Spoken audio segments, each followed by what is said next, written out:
السلام علیکم دوستو، کیسے ہیں آپ سب؟ میں زمینہ فیاض ایک بار پھر آپ کے ساتھ میں شروع کر رہی ہوں ریونج بائی مرحا راجپوت ایپیسوڈ 4۔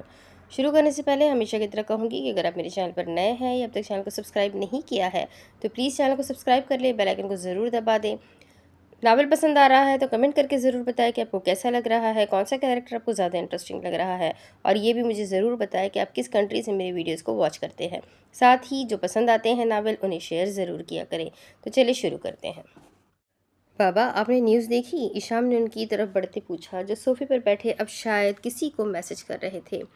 ہاں، میں ابھی ایس پی سے ہی بات کر رہا تھا جب میں نے اسے وارن کیا تھا کہ زونیشا کی گمشدگی کی خبر میڈیا تک نہ پہنچے تو کیسے ہر نیوز چینل اس کے بارے میں طرح طرح کی باتیں بنا رہے ہیں، مگر اس کا کہنا ہے کہ یہ کام اس نے نہیں کیا۔ لیکن بابا، اگر انہوں نے نہیں کیا تو یہ کس نے کیا ہے؟ ایشام نے گلاس میں پانی ڈال کر ان کی طرف بڑھایا۔ وہی تو میں سوچ رہا ہوں، ایسا کون کر سکتا ہے؟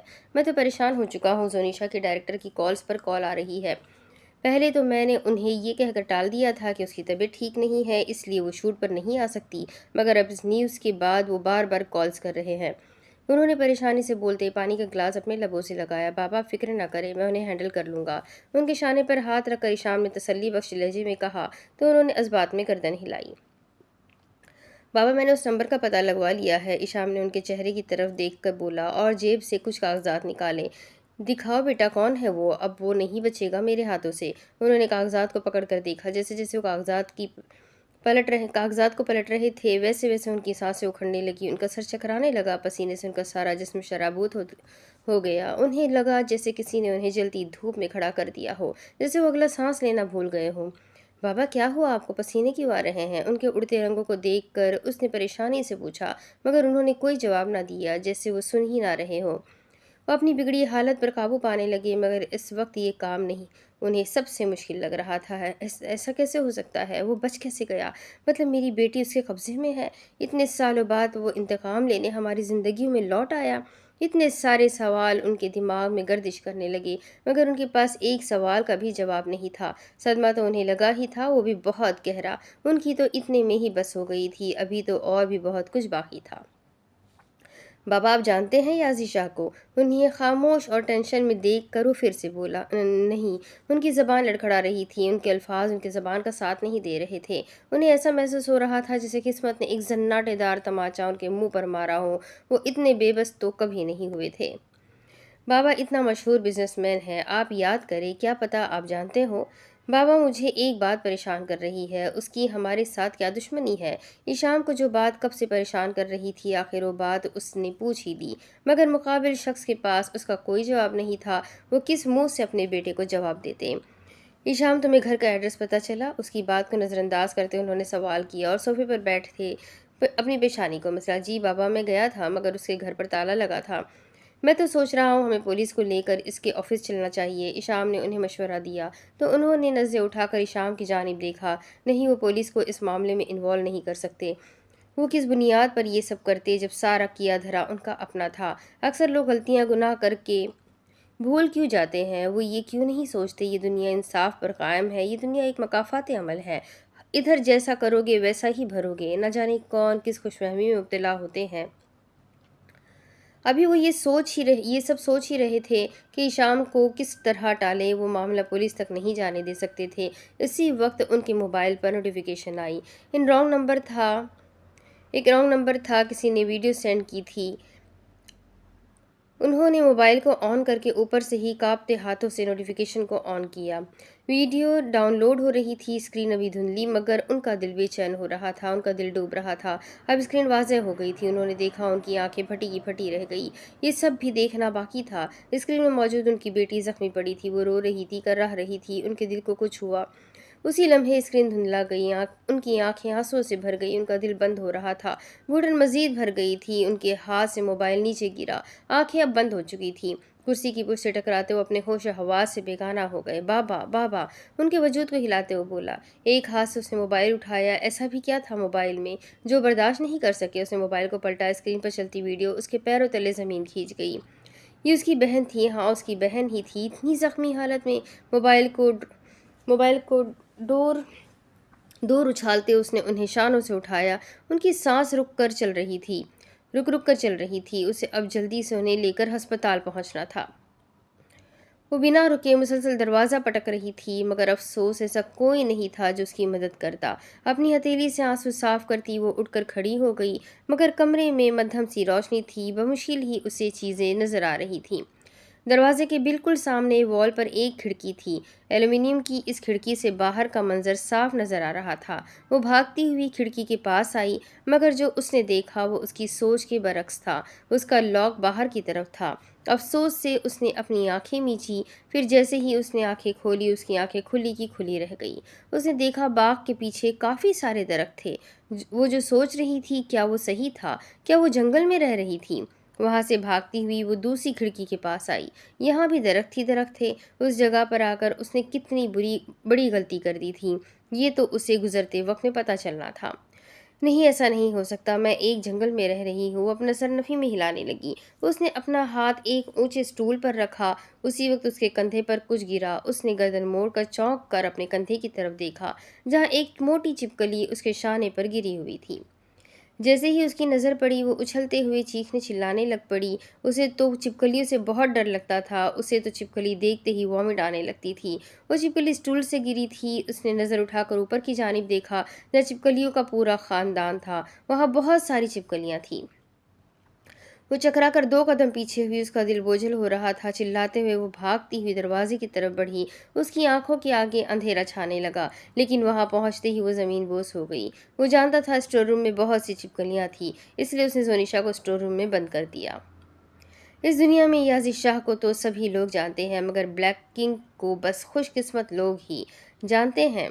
मगरूराना अंदाज में एक टांग को दूसरी टांग पर चढ़ाते, कुर्सी की पुश्त से टेक लगाए, एक हाथ में कॉफ़ी का मग पकड़े, वो सामने बैठी शख्सियत से मुखातिब था। सही कहा शाह साहब आपने। अब देखिए, आपका चेहरा देखना आज ही नसीब हुआ हमें, और आप खुद चलकर हमारे दर पर आए। तंज़ लहजे में उस शख्स ने जवाब दिया। अधेड़ उम्र का वो शख्स याजी को घूरने वाले अंदाज में कह रहा था, आपने इतने प्यार से बुलाया मुझे तो तशरीफ़ लानी ही थी। तुमने अपनी मौत को खुद ही दावत दी है। मसनूई मुस्कुराहट चेहरे पर सजाते उसने कॉफ़ी का घूंट भरा। खुशकिस्मत है हम कि आपने हमारी दहलीज पर कदम रखे। कमीनी मुस्कुराहट सजाए वो नॉर्मल अंदाज में बोला, मैं इंसान की खुशकिस्मती को बदकिस्मती में बदलने का वक्त नहीं लगाता। हाथ में पकड़ा मग मेज पर रखते याजी ने फिर मसनूई मुस्कुराहट चेहरे पर सजाते फीके लहजे में कहा। मुकाबिल शख्स ने नासमझी से उसकी तरफ देखा। मैं यकीन से कहता हूँ तुम्हें इस घड़ी पर अफसोस ज़रूर होगा जब तुमने मुझे यहाँ आने की दावत दी, या फिर अफसोस करने से पहले ही तुम दुनिया से रुखसत हो जाओ। वो पुरसुकून अंदाज में बोल रहा था। उसके चेहरे पर कोई तासुर नहीं था। सामने बैठे शख्स ने हैरत से उसे देखा और हाथ के इशारे से वहाँ मौजूद गार्ड्स को चौकन्ना रहने का कहा। कुर्सी से झटके से उठकर उसने अपनी पैंट से गन निकालते ही 2 गोलियां सामने मौजूद शख्स के सीने में उतारी। इतनी हलचल में ये कार्रवाई हुई कि गार्ड्स को संभलने का मौका भी ना मिला। वक्त ज़ाया किए बिना उसने गार्ड्स को भी मंजर आम से गायब कर दिया। इशाम, बाबा बेहोश हो गए। बेहोश कैसे हो गए? उन्हें क्या हुआ है? उष्मा रोते हुए उसके पास आई, जो दरवाजे से अपने बाबा को ही देख रहा था।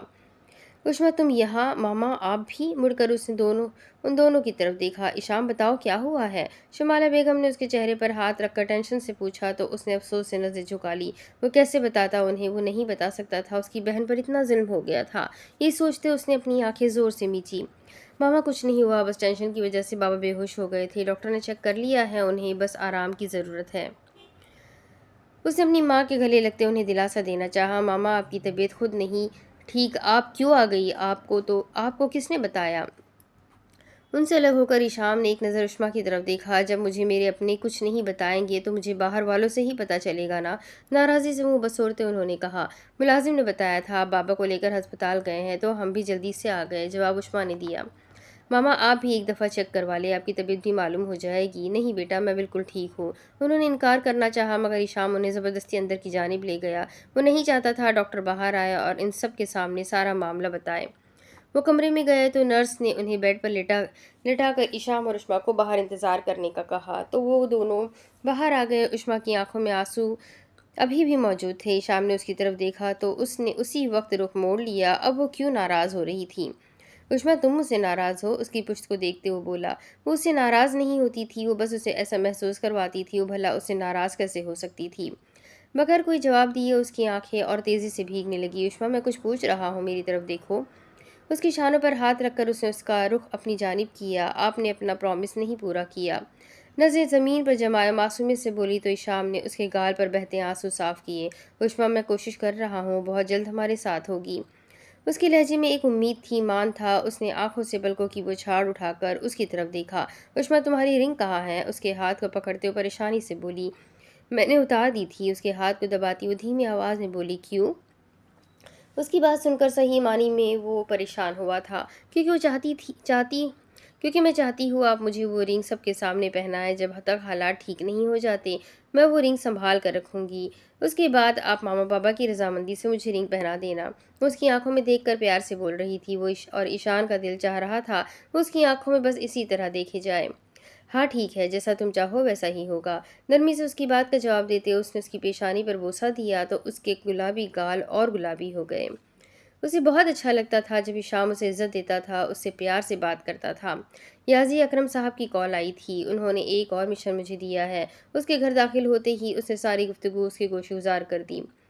दैट्स ग्रेट, बस इसी तरह ही सारे मिशन कामयाब करने हैं तुम्हें। बाएं आंख दबाते हुए शौक अंदाज में कहते वहां से रफू चक्कर कर गया। फिलहाल उसका मूड काफ़ी खुशगवार लग रहा था। वो के पास मिशन आते अकरम साहब के पास मिशन आते थे, वो ज़्यादातर अली से ही करवाते थे। स्टोर रूम के दरवाजे के पास आकर उसने धड़ल्ले से दरवाज़ा खोला। उसके पुरसुकून तासुरात पल भर में हैरानगी में बदले। पूरी आंखें खोले वो फर्श पर बेहोश पड़ी जो निशा को देख रहा था। ये लड़की मेरा मूड खुशगवार नहीं रहने देती। बड़बड़ाते हुए वो 2 कदम आगे हुआ। नीचे झुककर उसके नाजुक वजूद को अपनी बाहों में भरा तेज तेज कदम उठाता वो अपने कमरे तक पहुंचा। बेड के करीब खड़े होकर उसने घराने वाले अंदाज में उसे बेड पर लिटाया। धड़म गिरने से उसके वजूद में थोड़ी हरकत पैदा हुई, मगर आंखें अभी भी बंद थी। यूं महसूस हो रहा था जैसे वो किसी गहरी नींद में सोई हो। उसके खूबसूरत चेहरे से नजरें हटाते उसने वॉशरूम का रुख किया। 2 मिनट में वो वॉशरूम से बाहर निकला था। हाथ में पानी से भरी बाल्टी पकड़े हुए बेड के करीब पहुंचा। चेहरे पर शैतानी रमक उमड़ रही थी। हाथों में पकड़ी पानी से भरी बाल्टी को थोड़ा ऊपर ले जाकर उसने जोनिशा पर उंडेल दी। पानी पड़ते ही वो झटके से उठ बैठी। वो पूरी तरह भीग चुकी थी। पानी के कतरे उसके चेहरे से टपक रहे थे। हैरानगी से अब वो उसे घूरने लगी। एक पल को तो उससे समझ नहीं आया कि उसके साथ हुआ क्या है। ये क्या तरीका है? नजरें उस पर जमाए उसे लहजे में पूछ रही थी। तुम बेहोश थी, मैंने सोचा होश दिला दूं। वो मासूमियत से पुरसुकून अंदाज में बोला जैसे वो कुछ जानता ही ना हो। यही एक तरीका रह गया था होश दिलाने का। खुद पर जब्त करते हुए बोल रही थी। हाथ की मदद से चेहरे पर चिपकी लटों को कान के पीछे किया। थोड़े से पानी से तुम होश में नहीं आती, मजबूरन मुझे बाल्टी भरकर लानी पड़ी। पिछले वाक़ये को सोचते उसने अपने कसती बाजू सीने पर बांधते हुए तमस्खराना अंदाज में कहा तो बस उसे गुस्से से घूरती रह गई। बगैर दुपट्टे के वो उसके सामने बैठी हुई थी। भीगने की वजह से उसके कपड़े जिस्म के साथ चिपक चुके थे। दुबली पतली जिसामत वाज़ेह दिखाई दे रही थी। उसने उसके वजूद से नजरें हटाते बेड की साइड से दुपट्टा उठाकर उसकी तरफ उछाला जो सीधा जाकर उसके सर पर गिरा। दुपट्टा लो फौरन। शर्मिंदगी के मारे उसने जल्दी से दुपट्टा अपने ऊपर ओढ़ लिया। नजर झुकाया, अब वो बिल्कुल खामोश थी। उसने पलकों के पीछे छुपी सुनहरी आंखों से उसे देखा। ठीक उसी वक्त जोनिशा ने उसकी आंखों में देखा। इतनी प्यारी आंखें किसी को भी अपने शहर में कैद कर सकती थी, मगर अफसोस सामने भी जोनिशा थी जिसने कभी इन सुनहरी आंखों में झांका तक न था। अगर झांक लेती तो क्या पता उसे उसके सवालात के जवाब मिल जाते जिसे जानने के लिए वो हर पल बेचैन रहती थी। उसने देखा वो तिरछा खड़ा था। बेड से उठकर वो उसके सामने आ खड़ी हुई। आपने मुझे अकेले स्टोर में बंद कर दिया, आपको ज़रा तरस नहीं आया मुझ पर? आंखों में शिकवा लिए पल भर में उसके तासुरात बेचारगी में बदले। तुम अकेली कहाँ थी? ढेरों छिपकलियां भी तो थी तुम्हारे साथ। उसने उसकी आंखों में देखा जहाँ हल्की सी नमी थी। वो थोड़ा और उसके करीब हुई। आपको पता है मैं बहुत डर गई थी। मुझे छिपकलियों से बहुत डर लगता है। मसनूई मासूमियत से बोलती हुआ आंसू बहाती झटके से उसके गले लग गई। उसकी तो हैरत से आंखें ही खुल गई थी। वो नासमझी से उसे देखने लगा। इस चीज़ का फ़ायदा उठाते उसने उसकी वेस्ट में मौजूद गन जल्दी से अपने हाथ में ली। वो फुर्ती की रफ्तार से उससे दूर हुई। गन का रुख उसकी तरफ करती वो अब तैश में आ चुकी थी। मेरे पास मत आइए, नहीं तो मैं गोली चला दूंगी। याजी ने 2 कदम उसकी तरफ बढ़ाए तो उसने जल्दी से गन के ट्रिगर पर हाथ रखा। वो कहाँ से लाती इतनी हिम्मत? वो उस पर गोली नहीं चला सकती थी। वो चलाती भी कैसे? उसका जिस्म कपकपा रहा था, वो काँप रही थी। مگر غصہ اسے یہ کرنے پر مجبور کر رہا تھا۔ مجھے میرے گھر چھوڑ کر آئے، اگر آپ نے ایسا نہیں کیا تو میں گولی چلا دوں گی۔ وہ گن سے اسے ڈرا رہی تھی۔ گن تو اس کے لیے ایک کھیل کی طرح تھی۔ وہ اس کی دھمکیوں سے نہیں ڈرا تھا، بلکہ اس نے تو اپنے بازو سینے پر باندھ لیے اور پرسکون مسکراہٹ سے اس کی طرف دیکھا۔ چلاؤ گولی۔ لہجے میں کوئی ڈر نہیں تھا، چہرے پر بھی کوئی تاثر نہیں تھا۔ وہ اسے گن چلانے کا بول رہا تھا۔ کیا اسے ڈر نہیں لگتا تھا موت سے؟ میں مذاق نہیں کر رہی، سچی میں گولی چلا دوں گی۔ اس کے پرسکون تاثرات دیکھ کر وہ اسے اپنی باتوں سے یقین دلوا رہی تھی۔ روکا کس نے ہے تمہیں؟ چلاؤ گولی۔ وہ اطمینان سے بولا تو زونیشا نے بغیر کچھ سوچے اپنی انگلی کو ٹریگر کے نزدیک کیا۔ جیسے ہی انگلی کا دباؤ ٹریگر پر مزید پیچھے کی سمت ہوا، ویسے ہی گولی چل گئی۔ گولی چلاتی ہی اس نے اپنی دونوں آنکھیں زور سے میچ لی۔ وہ ٹریگر میں موجود اس کی انگلی کو ہی دیکھ رہا تھا۔ گولی تو اس نے چلا دی تھی، مگر اس کا اوپر کا سانس اوپر اور نیچے کا سانس نیچے ہی رہ گیا۔ یہ اس سے کیا ہو گیا تھا؟ غصے میں وہ ایک قتل کر بیٹھی تھی۔ اسے اپنا جسم سن ہوتا محسوس ہوا۔ اس نے جب آنکھیں کھول کر اس کی جانب دیکھا تو مشکل سے ہی اس کی سانس بحال ہوئی۔ اس نے دیکھا گولی اسے چھو کر گزری تھی۔ گولی اسے نہیں لگی تھی، مگر چھو کر گزرتی گولی اس کا بازو زخمی کر گئی تھی۔ اس کا خون بہہ رہا تھا، مگر اس کے چہرے پر درد نہیں تھا۔ درد کو وہ اپنی عادت بنا چکا تھا۔ وہ اتنا کمزور تو نہیں تھا جو ایک گولی سے ڈر جاتا۔ وہ دوڑتی ہوئی اس کے پاس آئی۔ وہ گھبرائی ہوئی تھی، اس پر سختہ طاری ہو رہا تھا۔ آپ ٹھیک ہے؟ آواز کانپ رہی تھی۔ اس نے اس کے بازو کی طرف دیکھا جہاں تیزی سے خون بہہ رہا تھا۔ ایک دم اس کے دل میں درد اٹھا۔ خون اس کا بہہ رہا تھا، مگر برا حال اس کا ہو رہا تھا۔ اس نے بغیر کوئی جواب دیے قبر سے اپنی آنکھیں بند کر لی۔ اس نے اس کے بازو پر اپنا ہاتھ رکھا۔ تیزی سے بہتا خون اس کا ہاتھ خون آلود کر گیا تھا۔ اس کی آنکھوں میں آنسو آنے لگے۔ وہ دل ہی دل میں خود کو ملامت کرنے لگی۔ آپ کا اتنا خون بہہ رہا ہے؟ وہ تکلیف سے اس کی طرف دیکھ کر بول رہی تھی، مگر وہ سن ہی کہاں رہا تھا۔ اس نے اپنے بازو کو زور سے جھٹکتے اس کا ہاتھ پیچھے کیا۔ آپ یہاں بیٹھے، میں بینڈیج لے کر آتی ہوں۔ اسے دوسرے بازو سے پکڑ کر بیڈ پر بٹھاتی وہ بھاگتی ہوئی ڈرا سے بینڈیج لے کر آئی۔ بنا احتجاج کیے وہ بیڈ پر بیٹھ گیا۔ کرسی کھینچ کر اس کے پاس بیٹھتے اس نے اس کی شرٹ کے بٹن کھولے تو اس نے چونک کر اس کی طرف دیکھا۔ دور رہو مجھ سے۔ بٹن کھولتے اس کے ہاتھ پر ہاتھ رکھتے اس نے اپنی تیش بھری نظروں سے اسے دیکھا۔ یازی، آپ کے بازو سے خون بہہ رہا ہے۔ اس کی آنکھوں میں دیکھتی وہ تکلیف سے بولی تو اس کا لہجہ سرد تھا۔ وہ اس کے چہرے کی طرف ہی دیکھ رہا تھا جہاں ڈر تھا، افسوس تھا، بے چارگی تھی اور ملامت تھی۔ آنکھوں سے آنسو ٹپک رہے تھے، ہونٹوں پر سفیدی ظاہر ہو رہی تھی۔ وہ جانتا تھا وہ کافی گھبرائی ہوئی ہے۔ آپ پلیز مجھے بینڈیج کرنے دیں۔ اس کی سرد آنکھوں میں دیکھتی وہ اسی کی ہی فکر کر رہی تھی۔ تم گھر جانا چاہتی ہو تو؟ اس کی بات کو نظر انداز کرتے اس نے سوال کیا۔ اس کے ہاتھ ابھی بھی اس کے ہاتھوں پر تھے۔ جی۔ 2 منٹ سوچنے کے بعد آخر وہ پیٹ میں دبائی بات زبان پر لے ہی آئی تھی۔ آنسوؤں پر قابو پاتے وہ اب اس کے جواب کی منتظر تھی۔ صبح 9 بجے تیار رہنا، تمہیں لے جاؤں گا، مگر واپس تمہیں میرے ساتھ ہی آنا ہے۔ کسی گہری سوچ میں ڈوبا وہ زونیشا سے مخاطب تھا۔ کیا سچ میں؟ اسے تو اپنے کانوں پر یقین نہیں ہو رہا تھا۔ وہ نہیں جانتی تھی، مگر اس نے حامی بھری ہے تو اس کے پیچھے بھی ضرور اس کی کوئی پلاننگ ہوگی۔ پلاننگ ہی تو تھی اس کی۔ وہ جانتا تھا اب وقت آ چکا ہے سچائی سے پردہ اٹھانے کا۔ اس سے پہلے وہ اس کے آفس تک پہنچتے وہ خود ان تک جانا چاہتا تھا۔ اگر یقین نہیں ہو رہا تو انکار کر دیتا ہوں، وہ اپنی ہی دھن میں بول رہا تھا۔ جب وہ جلدی سے بولی کہ کہیں وہ انکار ہی نہ کر دے۔ نہیں، مجھے یقین ہے، آپ پلیز بینڈیج کروا لیں، اتنا خون بہہ رہا ہے۔ اس کے بازو کی طرف دیکھتے اپنے آنسو کا اندر ہی اندر گلا گھونٹتے وہ بے بسی کی انتہا پر تھی۔ اس کے اترے ہوئے چہرے کی طرف دیکھ کر اس نے اپنا بازو اس کی طرف کیا۔ اس نے جلدی سے اس کی شرٹ کے بٹن کھولے۔ آرام سے اس کی شرٹ اتارتی وہ اس کے بازو سے بہتے خون کو روکنے لگی، مگر خون تھا کہ رکنے کا نام ہی نہیں لے رہا تھا۔ اس نے بڑی احتیاط اور نرمی سے اس کے بازو کی پٹی کی۔ اس دوران وہ جب اس کے زخم کو چھوتی تھی، یازی کی بجائے سسکی اس کے منہ سے نکلتی تھی جیسے درد اسے ہو رہا ہو۔ وہ اس کی پٹی کرنے میں مصروف تھی اور وہ بنا نظر جھپکائے اسے دیکھ رہا تھا۔ نرم ہاتھوں سے اس نے اس کے بازو کی پٹی کی۔ اب اسے تو بس صبح کا انتظار تھا۔ پتہ نہیں اسے خوشی سے آج رات نیند بھی آنی تھی یا نہیں۔ صبح ہو چکی تھی۔ اب وحید صاحب کی طبیعت کچھ بہتر ہو گئی تھی۔ بابا، ہم پولیس کو ساتھ لے کر جائیں گے۔ ایشام اپنی بات پر ڈٹا ہوا تھا اور وحید صاحب انکار کر کے تھک گئے تھے۔ وہ کیسے اسے سمجھاتے وہ پولیس کو ساتھ نہیں لے جا سکتے تھے۔ شمالہ بیگم اور اشما خاموش بیٹھی ان کی بحث سن رہی تھی۔ ایشام نے انہیں بتا دیا تھا کہ زونیشا کا کڈنیپ ہوا تھا اور اس لڑکے کا بھی پتہ چل چکا ہے، لیکن اس نے نہ ہی ویڈیو کے بارے میں بتایا تھا اور نہ ہی اس کا نام بتایا تھا۔ ईशान बिल्कुल ठीक बोल रहा है। आप पुलिस को साथ लेकर जाए, अब कोई भी रिस्क नहीं लेना चाहिए। आपकी बात शुमाला बेगम ने अपनी राय पेश की और उस्मा ने उनकी बात पर हामी भरी। वही साहब के चेहरे पर खौफ के साए थे, जिसकी खबर अभी तक किसी को नहीं हुई थी। अच्छा अच्छा ठीक है, हम वहाँ जाएंगे। अगर हमें कुछ गड़बड़ महसूस हुई तो पुलिस को कॉल कर लेंगे। वही साहब ने हार मानते हुए अपना हुक्म सबको सुनाया। आज वो खुशी खुशी उठी थी। बेड पर उसने एक सूट पड़ा देखा। वो समझ चुकी थी याजी ने रखा होगा। सूट को पकड़ते हुए जल्दी से रेडी होने लग पड़ी। रेड शर्ट और वाइट कपड़ी पहने वो बहुत खूबसूरत लग रही थी। दुपट्टे को गले के साथ चिपकाया हुआ था। बालों की टेल पोनी की हुई थी, मगर उसके निशान उसके चेहरे पर नुमाया हो रहे थे। वो बहुत हिम्मत वाली लड़की थी। इतना बुरा वक्त उसने अकेले गुजारा था और उससे किसी से कोई हिला नहीं था।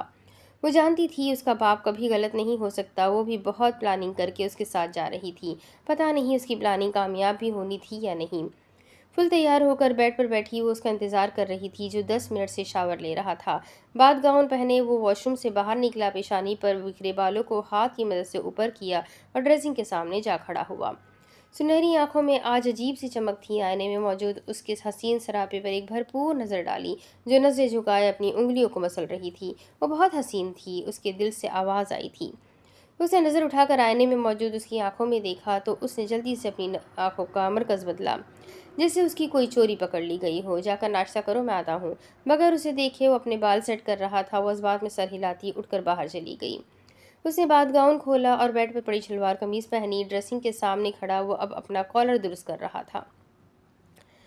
ब्रांड वॉच उठाकर दाएं हाथ पर पहनी, फिर परफ्यूम का बेजादरीक इस्तेमाल किया। काले सूट में तो वो हमेशा से पुरकशिश लगता था। नाश्ता करने के बाद उसने सोनिशा को अपने पीछे आने का कहा। वो उसके पीछे चलने लगी। चलता हुआ वो एक कमरे के पास आकर रुका। वो तजस्सुस के मारे इर्द गिर्द नजरें घुमा रही थी। आखिर बाहर जाने का रास्ता कहाँ है?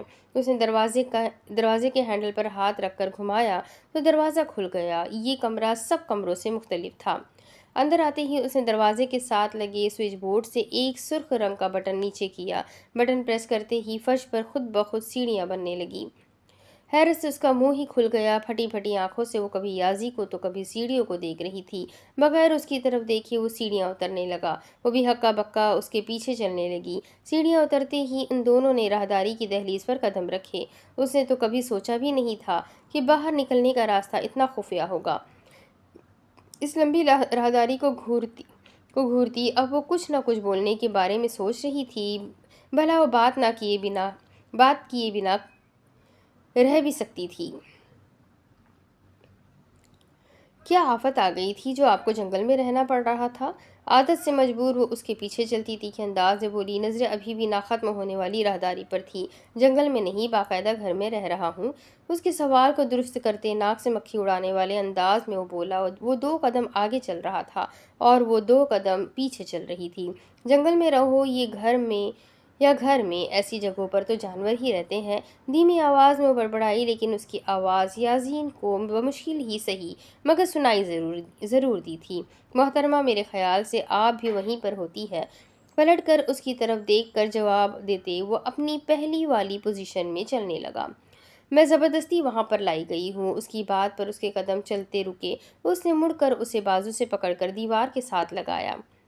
इस ज़बरदस्ती को जितनी जल्दी कबूल कर लो उतना ही बेहतर है तुम्हारे लिए। जानती हो तुम्हें जंगल में छुपाकर क्यों